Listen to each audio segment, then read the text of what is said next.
Speaker साहब मुझे ये बताएं कि अगर ये इतने सस्ते प्लांट, इतने एफिशिएंट प्लांट थे, तो कानून के अंदर ये तरमीम क्यों करनी पड़ी कि चाहे इस प्लांट से, इन एलएनजी प्लांट से बिजली सस्ती पैदा हो या महंगी पैदा हो? एक निजाम है हमारे यहां, उसको कहते हैं मेरिट ऑर्डर। मेरिट ऑर्डर सिर्फ सादा सी बात यह करता है कि जो भी आपका प्लांट, बिजली का कारखाना जो भी सबसे सस्ती बिजली बनाएगा, सबसे पहले वहां से बिजली तरसील की जाएगी ताकि पाकिस्तान के अवाम को सबसे सस्ती बिजली मिल सके, और जो महंगे होते हैं उनमें बाद में बारी आती है।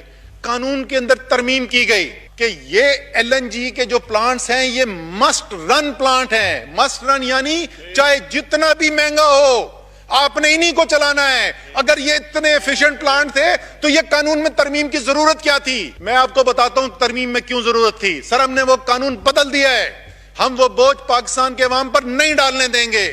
उस फैसले के अंदर अगले 2 साल की हमने कैलकुलेशन करा के देखी, 2.5 साल की कैलकुलेशन करा के देखी। सिर्फ 2.5 साल के अंदर पाकिस्तान के बिजली के सारिफ को इन महंगे प्लांट से बिजली मजबूरन ना खरीदने की वजह से 140 अरब रुपए का फायदा होगा।